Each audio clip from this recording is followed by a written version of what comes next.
sort of greasy from playing ball with my kids. Needs those little blue. Need Nick here to powder blue us. wipes, yeah.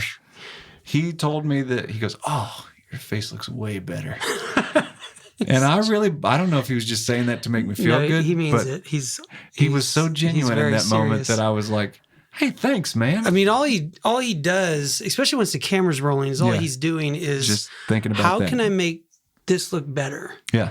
And he really is. And so, and sometimes it's like stuff that you would never say to a person, but you'd walk up, and if you were to walk up to somebody and just go like, hey, how can I make you look better? You go, stop. You're really greasy over there. Your hair is you need to fix the back of your hair. Yeah. Like all the things you would never say. Right. But then if you're doing a movie or a commercial, you're like, yeah, you would do all this before you know. I was reading about a woman, she was in a movie with Elvis, one of his first movies, a long time ago. It was really interesting because she ended up becoming a nun. Mm-hmm. So she's like a big Hollywood star, and then she had this religious conversion, and she's I can't remember her name, but she's famous for that she was a famous Hollywood star, but she was also close with Elvis, and he was a perfect gentleman to her. She said she would talk about him, but she was talking about she had to do his first on-screen kiss. That was what was kind of famous about it, and Dolores Hart. Yeah, and it was incredibly awkward because they started to do the kiss, and then the director's like, cut! And she's thinking like, oh my gosh, what did I do wrong? Yeah. And then they're like, yeah, you're blushing, your ears are red, and then get makeup over here. I mean, how awkward would that be that you're trying to, and they're like, powder you up with makeup so that you can not look like you're blushing. Right. And then it was funny because then they did the scene again. It's like, cut! And she thought it was her. And it was like, Elvis, you're blushing, get the makeup. And so they had to come in. But I just thought it was interesting like that. So that's what I mean by that. There's things that like you would never normally stop somebody and go like, stop kissing. Stop. Yeah, this doesn't look right. You have something in your teeth. You got a booger hanging. We need to... Next time you're spending time with your wife, just stop. Stop. Yeah. There's something on your shoulder. Your eyebrows wonky. Dandruff. They love that. Yeah, there's some dog hair on your shirt. Sorry. It's ruining it for me. All right. So welcome to the Conspiracy Dad podcast. I never know which camera to look at. Look at you, look at the camera. Either way, welcome. My name is Dante. This is Mr. Dave. We don't like to give our last names just because. Why? I mean... You don't care. You don't need them. Well, I'm a little bit paranoid in general. And we don't want them to know our last names. Not that you couldn't easily look up who we are and where we're from, but I'm Dante, so. That's all you need to know. And you're Dave. Yeah, that's right. Before we get into it, wonderful piece of history behind you there. Why don't you tell us about this? Quite a find. This historical document that you uncovered. My wife's grandmother has lived in the Bay Area for over 50 years. I can't remember when they moved there exactly, but real close to Berkeley. Mm-hmm. And we took a trip there last month, and my wife came up from the basement and showed me this newspaper clipping that she found. And it's from Thursday, 68. June 6th, 1968, which is the day after this RFK shooting. And this is like a legitimate newspaper article about RFK. The cool thing is, one of the subheadlines is "The Woman Sought in RFK Death Probe." And that is an article on the APB they've got out for the woman in a polka dot dress. They don't say, hey, we're looking for that woman in the polka dot dress that everybody's talking about, but it reads just like an article should. After doing the podcast and also after writing the song, knowing just to look at that and you see the headlines is very surreal. It's like, oh yeah, like that. I can't imagine what it must have been like. But even I was telling you, I was writing the Jack Parsons song up here in the studio, and I looked over at that, and it really, I don't know, it has nothing to do with Jack Parsons, but it was like this, like, I want to fill this room up with that kind of stuff so that it sets the tone, and it's really cool that it's actually history. It's not a print. It's like it's actually the original copy from 68, and it'd be cool to get some other stuff like that. I don't know. It's just kind of sets. It's just weird to see those phrases, Kennedy mourned by nation. Like and you see his face. It does a couple things for me. One, like move back so the fine folks can see it. If you're watching, so you can see it, there it is. It's just the timing of it's pretty good because I wasn't that informed about the RFK assassination prior to us talking about it. You're welcome. But of course, thanks to the podcast, I spent a lot of time like researching RFK, the assassination, but also just his kind of campaign and political life. So it was cool to like be able to appreciate the history of. It's almost like you develop a relationship with this story, but also the person. Right. Yeah. Like I do feel that. So like, I do feel a weird connection to Betty Hill. I know she's dead. I know that I don't, you know what I mean? Like I never met her, but I feel like I did research so much about her and her life that I feel like, I don't know. I care about her. Even, you know what I mean? Get that. I feel I care about Robert Kennedy too, in the same way that I never met the guy, but I don't know. I feel like I've invested a lot into his story and his life, and it's become a part of me now. I think that's a valuable piece of what we're doing is gaining some empathy for some of these people. It's easy to poke fun at politicians, and it's easy to make cracks about people that say they were abducted by aliens. But yeah, if you spend some time reading about them and, you know, kind of putting yourself in their shoes, you do develop a sense of empathy. Or even in the case of Betty and Barney Hill, you know, meeting some of their family members and having connections with them. And then then you realize these are real people, right? And they have real lives. Yeah. And then, and they're also just like you and me, except, you know, we haven't been abducted yet, but it's coming. Yeah. I've lost time before. You have? Well, I mean, just partying. Like at a gig? So, yeah. I remember when you lost time. Yeah, was that on New Year's Eve back in 2010? It happens. It happens. I was talking to somebody else about that. I'm gonna start. That's what you got to tell people. If you go too hard in the paint, you just tell them you got abducted. Yeah. No, I had a buddy that was telling me, it's not an abduction story, but when we were talking about UFOs, and I asked him, and he said that he did have a missing time experience where before he didn't drink, he didn't do drugs, nothing. He was traveling somewhere, and he thought he should have been there by a certain time, and then he got there, and it was like hours had passed that he couldn't account for, and it was at night, you know, by himself. And then his buddy was there, and he says a similar thing, and he's like, "Oh, I've had missing time experience too." And I said, "Well, what happened?" And he's like, "Well, it's just every time I party, I miss time." Like, okay, well, that's different, you know. But anyway, today we're talking about nuclear weapons. Do you want to play the clip? Sure, yeah. We got a clip from Jane, an intro. She's not here with us, but we don't let kids come in here. No, not into the bunker. Kid-free zone. Conspiracy Dads presents Nukes Aren't Real. What are nukes? Oh, I don't think anyone could have delivered a better intro for this podcast than she did. She did a great job. Yeah. Conspiracy Dads presents Nukes Aren't Real. Don't be ridiculous. Oh, that's like I used to. There's somebody I listened to who would talk about the moon landing being fake, and he would always just say, like, I just feel sorry for you if you think we landed on the moon. Like, I really feel sorry for you. It's like, if you think nukes are real, I kind of feel sorry for you. Like, that's cute, you know? Right. But this is one that we decided to do one that I'm not really invested in. I don't know a lot about it. It was one on my, you know, peripheral, like I had heard of it and I've looked into it a few times, but it's a conspiracy theory that some people subscribe to, that nuclear weapons are in fact not real, that it is a hoax that was created to put fear in the minds of everyone to do what they tell you to do. And the interesting thing about it, and later in the podcast, maybe I'll talk more about like where I'm going with this, but is that you kind of start with it going, that's ridiculous. Like nuclear weapons aren't real. Like that's just silly, you know?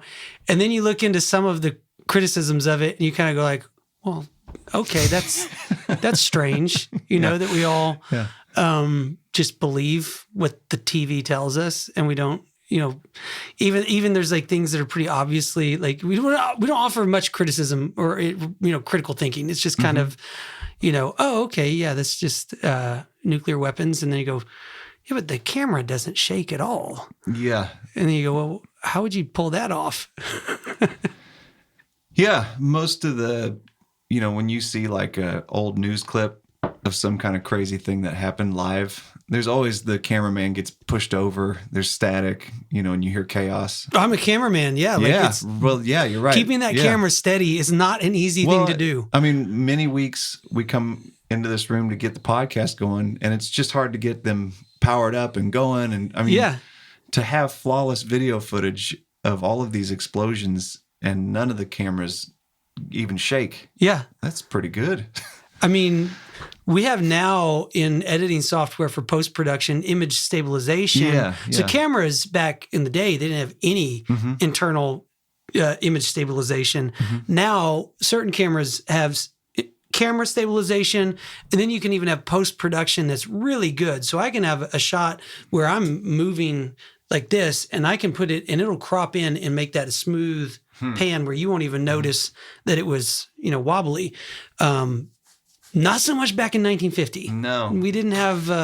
One of the shots in the video you sent me is, I mean, it's like they would have had to mount the camera to the top of a flagpole, and it's looking down on like a farmhouse to capture some of the destruction. Because we all know how sturdy flagpoles are.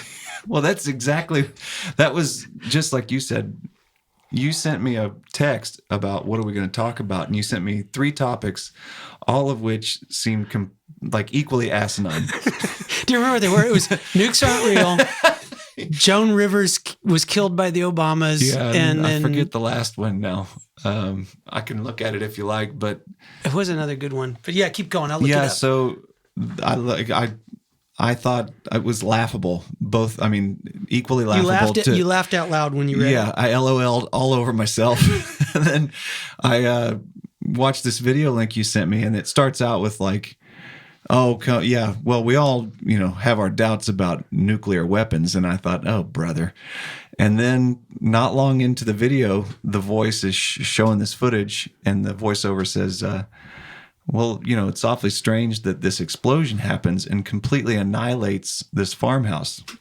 But the camera, which is up above the house, doesn't seem to be moving at all. And you're right. Like flagpoles, you watch them and you can see them sway 1 to 2 feet just if there's a strong gust of wind. I mean, if we have an explosion equal to hundreds of tons of dynamite go off that takes out a whole house. I could just do like,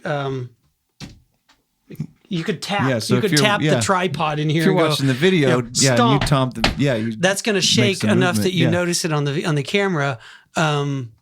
Dropping an A-bomb. Or like when the earthquake happened, like back in the late 80s, early 90s, the one that took out the Highway 80 bridge in San Francisco.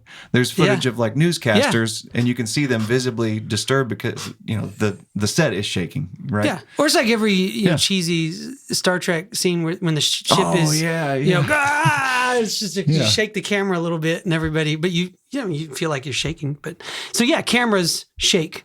Cameras don't know if you've ever used a camera before. Stable. They don't, and keeping a camera stable, that's the first thing when you get into it. The first thing you'll come across is you go like, oh, okay, yeah, a lot of this footage looks suspicious. Surprisingly good. Now, well, it looks good, but that makes it suspicious. If you think about it critically, you think, okay, I don't know how they pulled that off. And I don't know if you have any videos in front of you that you like specifically want to reference, but you could look up quite a few like 1950s military released films about nuclear weapons, the dangers of it. Every city in America had nuclear fallout shelters. I know here in Tulsa, at one of the churches that we used to go to says, well, even my son, the school he goes to, it's the old high school, and it still says on the side, nuclear fallout shelter in the basement. So I told him that's why we sent you there, in case the Russians bomb us. Then you run to the basement as fast as you can. Put your hands over your neck too, and you have to survive because none of us are. So you have to live on for the rest of the species. You're the only one going to the school. So you're the chosen one. Yeah, it's a lot of pressure, but kids today. Is he the oldest? Yeah. Oh, yeah. Falls on him. Yeah. Whether he likes it or not. I tell my oldest that all the time. Just yesterday, I was trying to get him to pick up dog poop. He refused, and he said, "Why doesn't Jane have to?" And I'm like, "You're the oldest. This is your job." And she's a girl. Yeah. There's just something about if there's a boy and a girl, and somebody has to pick up dog poop, the boy needs to pick it up. Yeah. I don't know why. Mm-hmm. Hope you're listening, Ben.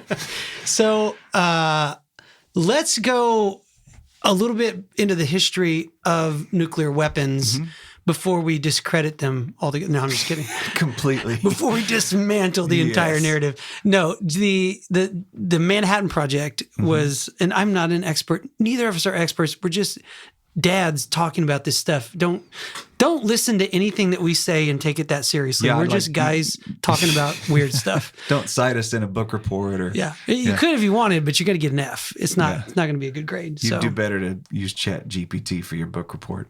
Totally. Yeah.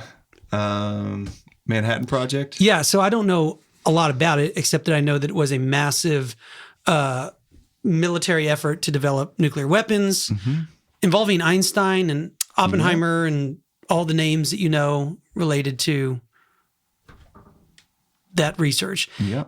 What do you got? What do you got in the Wikipedia? That was a pretty good start during World War II. It's a project that the United States undertook. And you're right.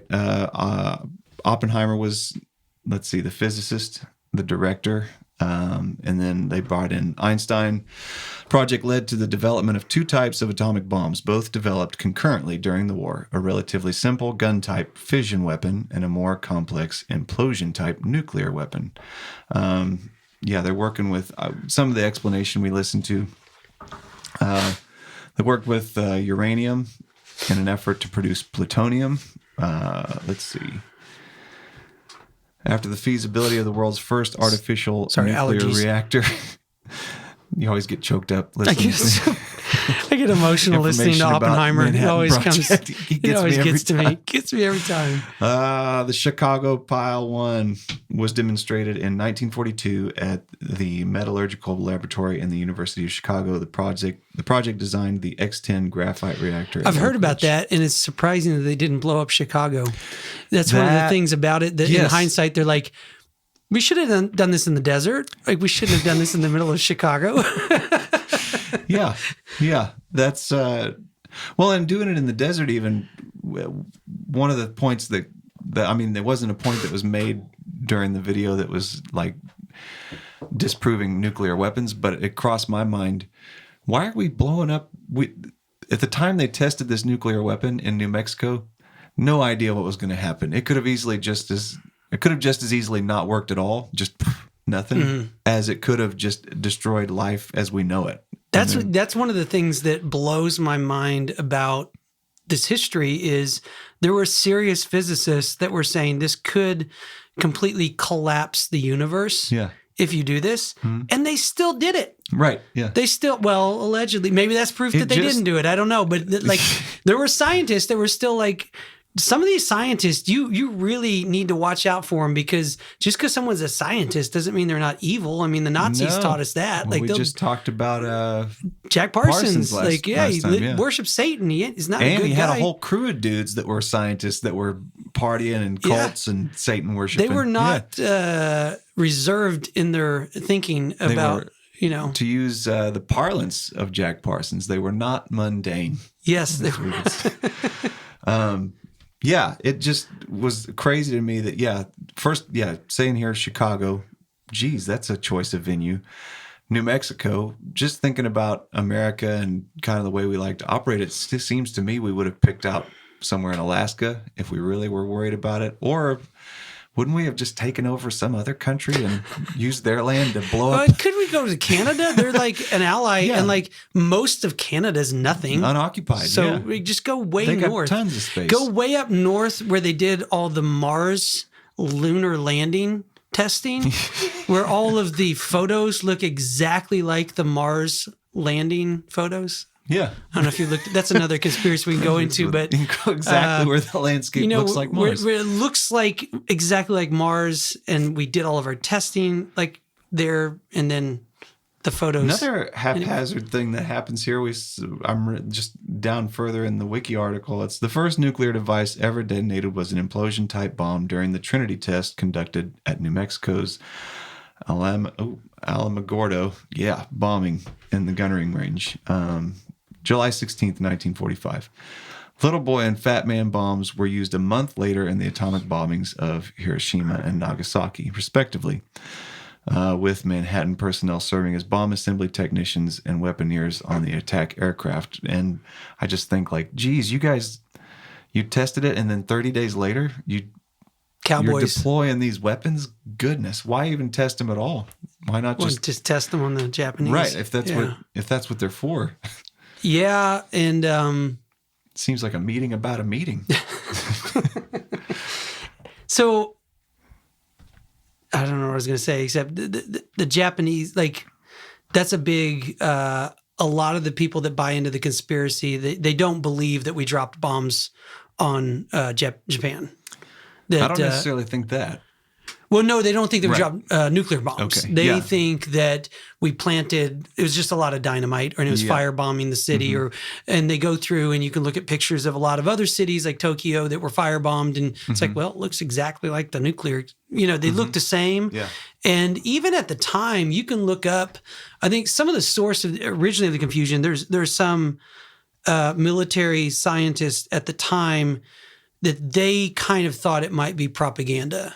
Like, they didn't even believe that a nuclear bomb was a thing. And they said, yeah, we heard that they bombed, Nagasaki and Hiroshima, but they didn't actually believe it. They kind of thought, well, it was a firebomb, but they thought, yeah, we probably, wrote up this whole nuclear weapon thing just to kind of force the Japanese to surrender. Like, oh, we got a super weapon, and you better do what we say. Or, Yeah, it kind of reminds me of parents saying, if you don't brush your teeth every night this week, I will tell Santa Claus. Yeah. It's like these threats that you don't even want to test. But a lot of those not the few that I've listened to of those people, they thought that initially, but they don't believe that now. Okay. So they're not the kind of, they just were. And I think some of it was they were like, well, this technology was so out there. They didn't just, it's kind of like, before you've ever seen, a rocket, and then you see a rocket, you just think it's probably fiction, but then you see a rocket, you go, oh, okay, well, I guess they figured out how to do a rocket. Yeah. So, or like FaceTime on a cell phone, a couple decades ago. Yeah. You go, that's some kind of silly wizard magic. That's not going to work. It's elves. That's funny. I watched another episode of Black Mirror where it kind of is elves doing it. Elves are a funny one. We need to do a podcast on elves. I don't know a lot about them, but I know I'm pretty sure they don't exist. Really? Pretty sure. I don't know. But it's kind of like ghosts. Like, if you go around, like, especially in Europe, and you ask people, like, they believe in elves. Really? A lot of cultures do. Yeah. Yeah. Okay. And you're just discrediting their belief systems. Well, out of hand. No. Yesterday, I'd never heard about this Obamas and Joan Rivers thing, so I realized that my mind can get changed quickly. If you hang out with me, I'll get you there. Nuclear weapons. The Manhattan Project was a huge endeavor. Hard to, one of the most fascinating things about that Manhattan Project was people always say, I use it as a pushback to conspiracy theories, because people always, they say this thing like, okay, well, with 9/11 or with the moon landing, they go, you couldn't keep a secret. Like, we couldn't keep a secret that big. Like, you just couldn't do it. And then I always say, well, Manhattan Project, you had like thousands and thousands of people involved with this project, and it didn't get out. Like, people, we kept it secret. And so I think, yes, in a lot of ways, there's a lot of situations where big military government programs can't keep a secret. There's, leaks and whistleblowers everywhere. But we do have a history of, we can keep secrets. I mean, there's people that sign up to do certain difficult jobs in the military, and they don't talk, and they're not going to talk, and there's nothing that you can do about it. And yes, there are other people on Twitter that talk all the time, but I've met some of these military people. They don't have Twitter accounts. They barely have a cell phone, and they don't go around telling everybody what they did for the military. Yeah. It doesn't happen. Yeah. And one thing that's, crossed my mind since we started talking about some of these things is like, even when people do talk about it, they're not taken seriously oftentimes. Yeah. So yeah, if somebody after, let's say it's kind of like, the pandemic is the most recent example of, certain things being said about it being dismissed and then being like, well, that might actually have some merit to it, right? Yeah, wasn't a wet market. So imagine, you're in the post World War II era, and every school you know of is doing bomb drills. All the kids are practicing hiding under their desks. And somebody pops up and goes, hey, man, these nukes are not even real, actually. I mean, I worked at the plant. We never could get them to work. People would just think you were crazy. And so I think that you get dismissed oftentimes, even if you are a whistleblower. Yeah. Well, and that kind of leads back to my point that I was going to get to next was, okay, so if you're going to poke holes into this theory, nukes aren't real. Mm-hmm. A lot of the videos look totally fake. I can agree with that. The videos look totally fake. Mm-hmm. That doesn't mean nukes aren't real. Right. It just means that we made videos to scare the hell out of people, and we didn't actually... Turns out when we were testing the nukes, it's pretty damn hard to get a camera to sit still to actually get it on camera. So we made some fake videos. Yeah, like that. Right. That's actually that would be what I would say is like, yes, you're right. And if your job was capture a nuclear explosion on camera to scare everybody, it's hard to do. It's hard to get that. So if your job is, well, we still need to scare everybody, fake the videos, which might be what happened. Yeah. So I think it is true. I would say looking at a lot of the videos, they do look fake. I don't know what you think, but but that doesn't mean that nukes aren't real, in my opinion. For me to say some of these videos, where it's a video of somebody critiquing an old video.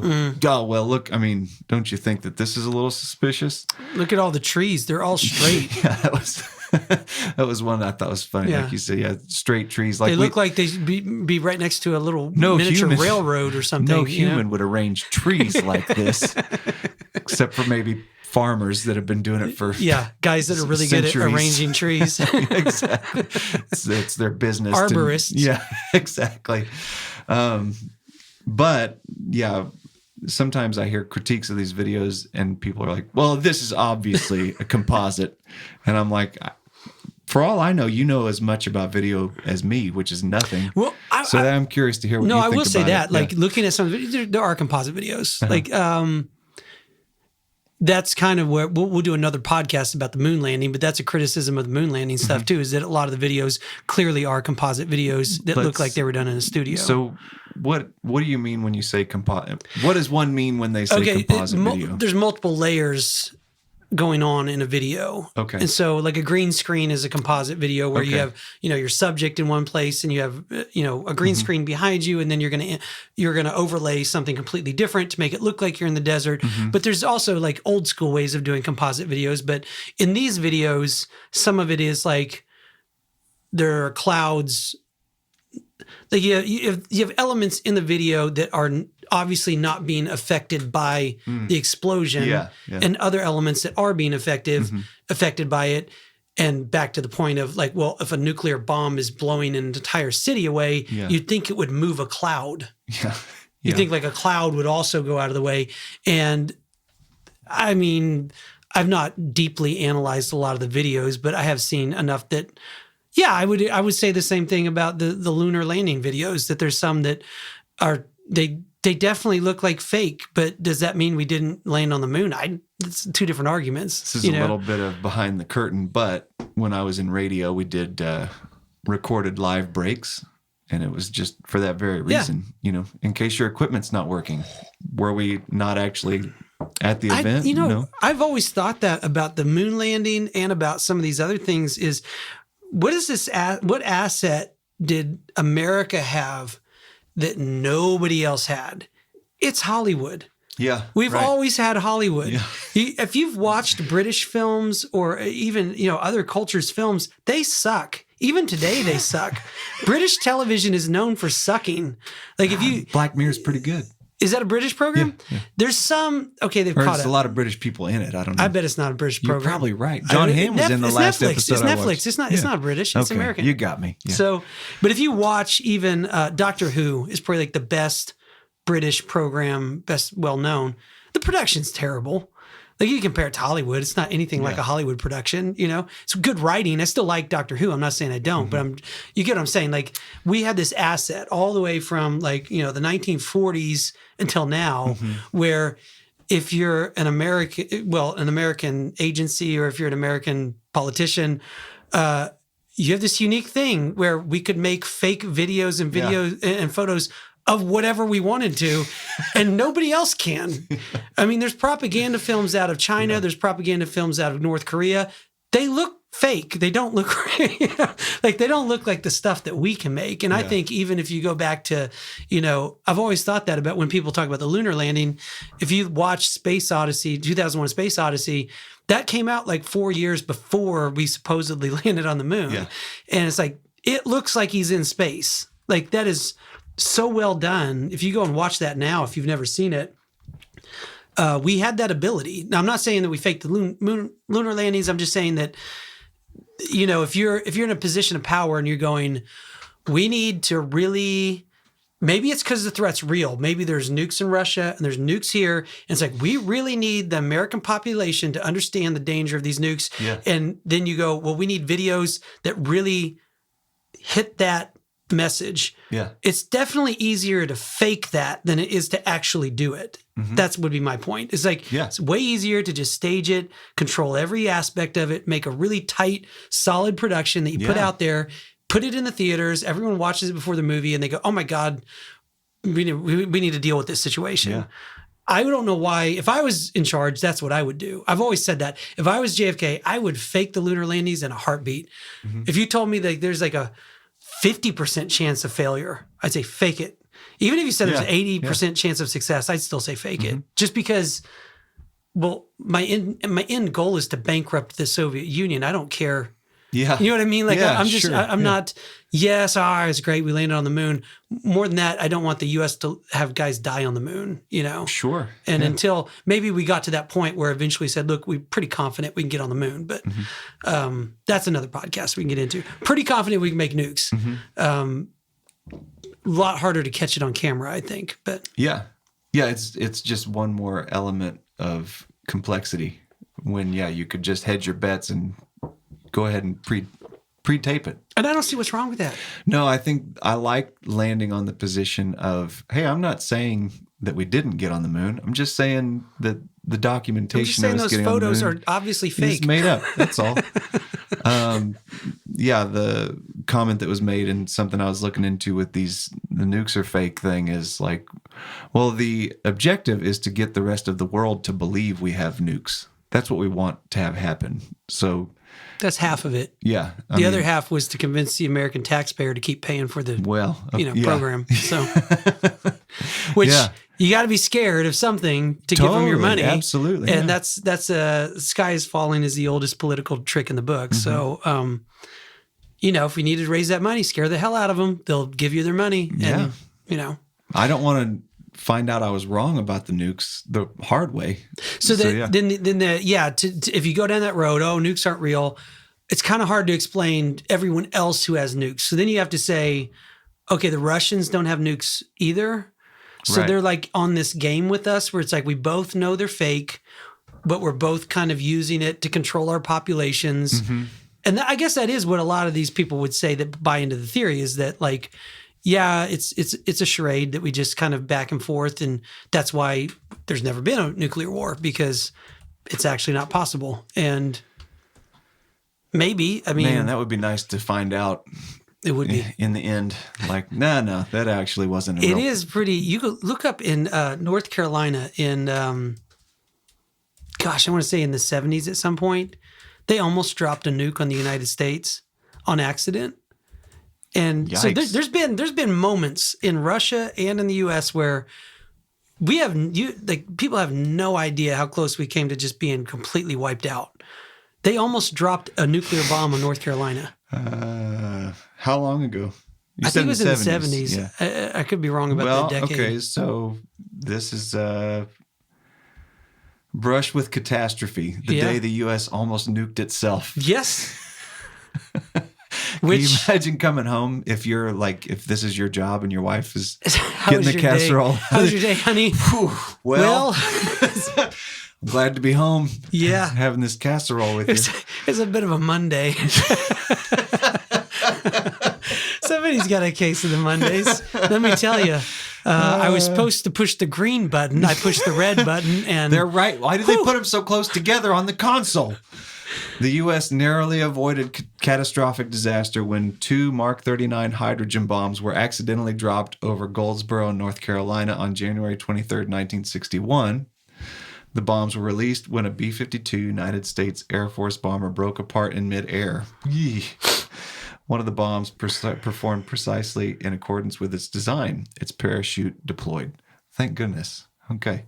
Its trigger mechanisms engaged, and remarkably, one single low-voltage switch thwarted unimaginable destruction. See, the fake nuke people look at this as evidence that they're not real, because they're like, you accidentally dropped them, and they just went thud. Yeah. So I must not believe that they're fake, because as I read that, I was nervous. It happened in 61, and I was still like, oh, what's going to happen? Yeah.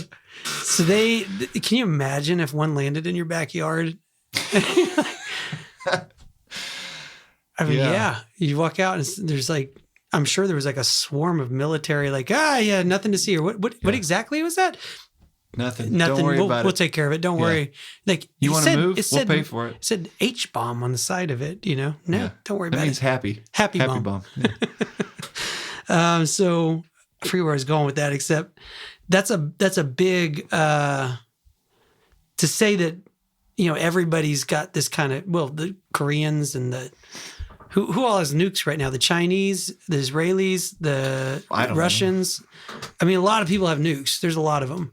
So to say that everybody's kind of up in this charade of Russia, the United States, the United Kingdoms, France, China, India, Pakistan, Israel, and North Korea. France, they probably made most of them. Now, that's just what Google says. But I mean, so it's a lot of people to have on board, and for a long time. An estimated total of roughly 13,000 nuclear weapons. And nuclear weapons killed John Wayne.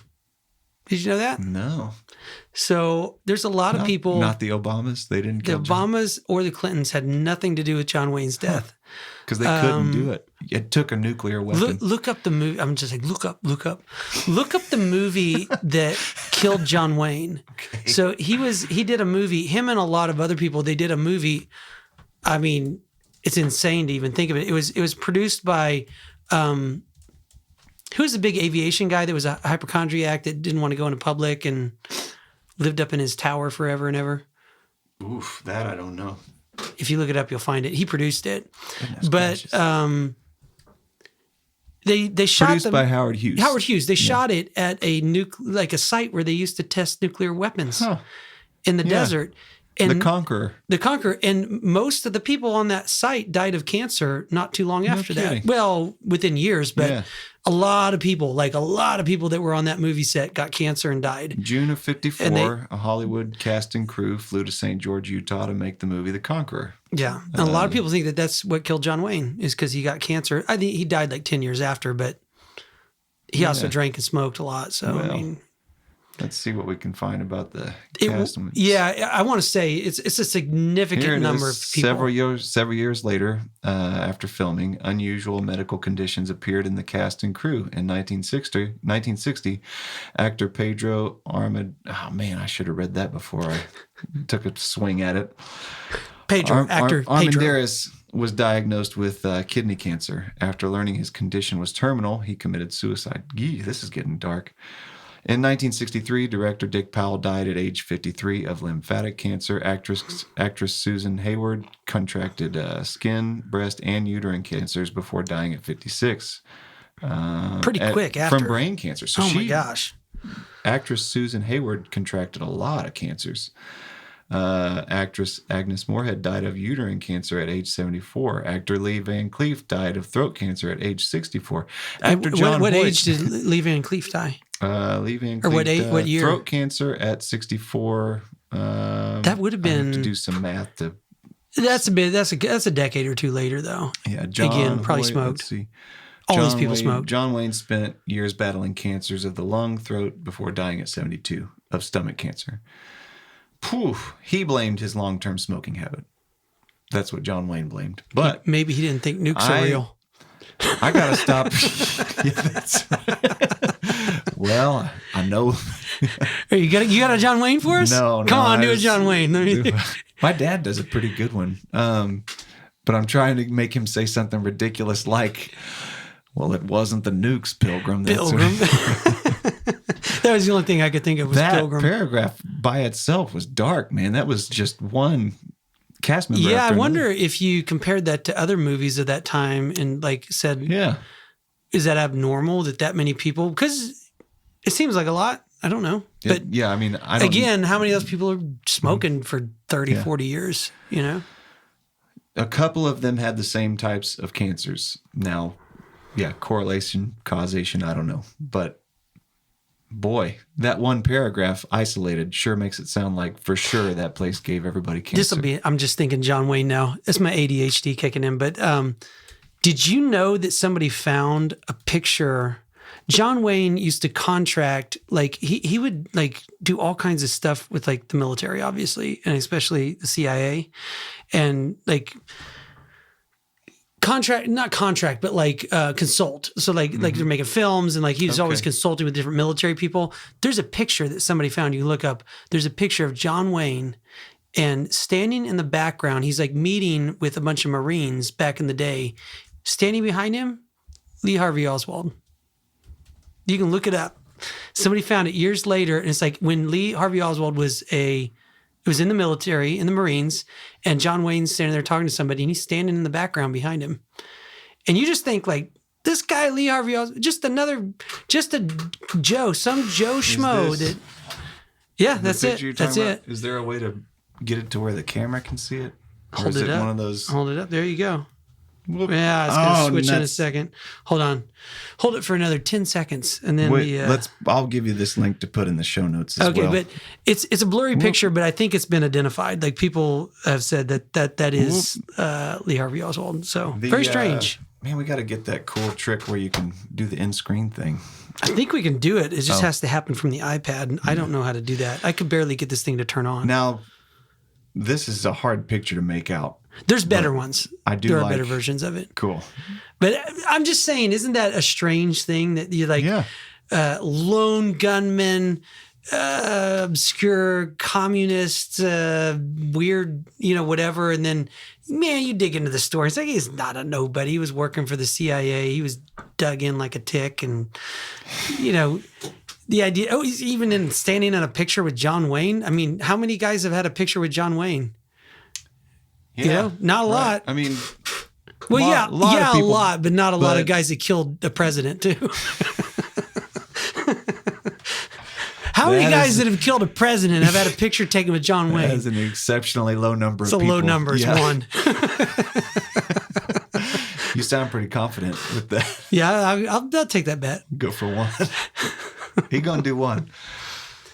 So, are nukes fake? I'll give you my opinion. You give the fine people of the world, give them your opinion. Yeah, I would say not. I don't think that nuclear reactors would function. I don't think that there's a lot of nuclear technology now that exists. I think it'd be hard to say that that's fake too, or that doesn't work the way that they say it does. I don't know. I think it's definitely likely that there was a period of time in American history, both with the space program and with just other military stuff, where we used propaganda. And we definitely use propaganda to control our population, but also, like you were saying, it's not for us necessarily. It's to scare the hell out of those guys over there. It's to get the Cubans in line. It's to get, somebody else in line. And it's obviously fake in the sense that like the videos are fake, but that doesn't mean the technology's fake. That'd be my opinion. I don't know how you say, and the idea that multiple countries, they're all in on this kind of charade, and they're, countries like Russia and China that at points in time are, mass starvation, and like they're still putting money into it. At some point when people are starving to death, you kind of got to feed your people. I guess the tyrants don't care so much about that, but I find it hard to believe that they'd be fake. Yeah.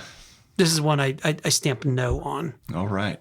It's a pretty good take, and also a good way to let people know you're not totally nuts. I didn't look into it a ton, but I think that it's pretty reasonable to go, well, it wouldn't be crazy for them to make it look like they have it. You think about a good poker player, he may have a good hand, but he also would be a good bluffer. And like whatever strategy you need to win that hand of cards, right? I heard one comment that like all of these world powers are like WWE characters. They're all in on this together. And I thought, I don't know if I'd go so far as to say that, but I would say that it rings true to me that they would bluff on each other. And you want the other guy to think that you are willing to push the button, to make him think you're crazy, to make him think you have the willingness to do whatever it takes. But it is kind of a miracle that there hasn't been a nuclear war. That was one of the points that I was like, well, actually, it is surprising we haven't blown ourselves up. Given the number of weapons, well, we didn't even talk about, this could be another conspiracy podcast, but lots of reports that came out recently in Congress.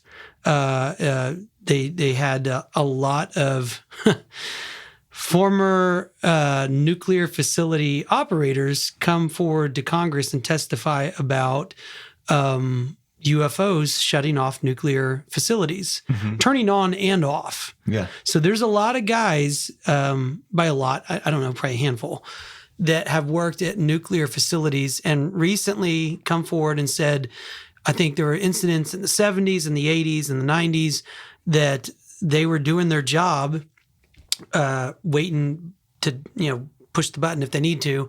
And they had UFOs appearing over their facilities and messing with their equipment. And so they'd get a call, and they've testified about this, and it's bizarre to listen to it because they're like, I was doing my job. Radio called in, said there's some sort of unidentified object hovering over the top of the facility. And then all of a sudden, all of my systems went down, and I didn't know what to do. And there's also reports from Russia that same kind of thing, except they turn all the systems on. That there are people, and the Russians knew it wasn't us, and they didn't fire when they should have fired. That's good. And there's a guy that was talking about, he was like, there are heroes in Russia who knew that something was up and they knew it wasn't us, and they could have fired on us, but they didn't. And that opens a whole new box of, okay, so there are UFOs going around trying to get us to shoot each other with nuclear weapons. What's going on there? Excuse me. I was just thinking it takes us back to Hollywood and how that perhaps these Russians, when their nuclear systems were on, like had watched Rocky IV. And they were like, those Americans, they're all right. We're not going to, Rocky's correct. If we could just come together and understand each other a little better. It's probably Rocky that saved all of us. Well, I think that we can be quite certain that that's the case. Yeah. There's videos you can look up, and I don't know how real they are. I know that. Well, the Rocky ones are all real. No, those are all real. But I'm just talking about, there's videos of ballistic missiles going out, like they're doing ballistic missile tests for like nuclear deployment, and then there's like a UFO like shoots in from the side and then like zaps a beam at the missile, and then it just goes and then the UFO flies away. You can look it up. I don't know if it's real, but it sure is fun to watch.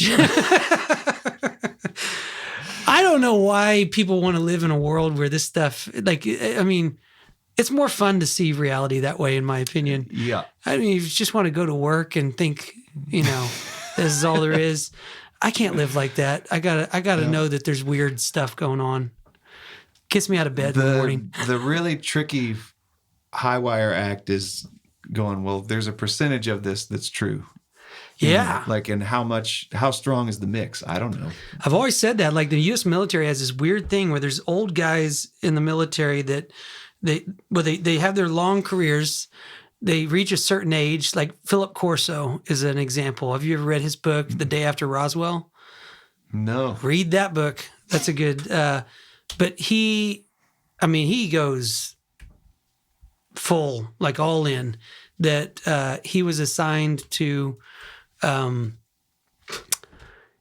the wreckage from Roswell, and that there were live creatures that we had from the crash. And you can look him up. He is who he says he was, and he had a long military career. And then he is about to die, and he writes this long book going into like all this detail about, the crashes were real. And he's not alone. There's other guys that do it. I'm just saying, like, there's like a lot of guys like that they get older. Guys like, Edgar Mitchell, former NASA astronaut that saw UFOs and had, I guess you could just say, like, did Philip Corso, like, did he go crazy? I don't, maybe. Did Edgar Mitchell go crazy? I don't know.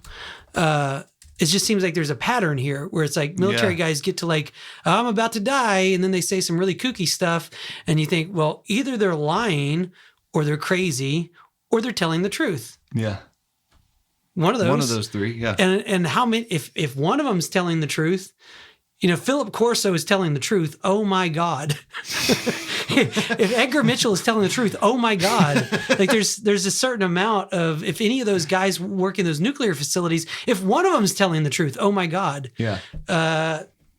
That's also kind of strange. Like how many of them have to say something before it's like, all right, well, probably something going on. Mm-hmm. You agree? I do. It's not bad logic, is it? No. Like you said, with every one that pops up, all of a sudden you go, maybe there's something to this. Well, check out Nuclear Bombs Are Fake if you're interested in it. If we didn't button it up for you there, I think it's hard to find on regular Google. Go to Rumble. You had to go to Rumble to get it. Which I can see the merit behind that. If you're wanting to, if you're wanting to get some real takes on it, to see what real conspiracy theorists think, then you've got to go to Rumble, because if you Google it, the first few things are going to be very dismissive. You got to go there for Joan Rivers too. Because I'll tell you, I Googled that. They shut that one up quick. All it is just that how nice Obama was about Joan Rivers dying, sending flowers and handwritten letters and Wow, handwritten letters. Yeah. A lot nicer than what she said about him. So he's taking the high road. Check it out. I think if you just look Nukes Are Fake on Rumble, there's a lot of videos. Nukes Are Fake. That's all it takes. But how did she say it? Nukes aren't real. Nukes aren't real. Nukes aren't real. This has been the Conspiracy Dad podcast. Thank you for listening. Thank you for joining us. Please follow, subscribe, tell your friends about it. If you're enjoying the show, we appreciate everybody so much, and we will see you next time. Thank you so much.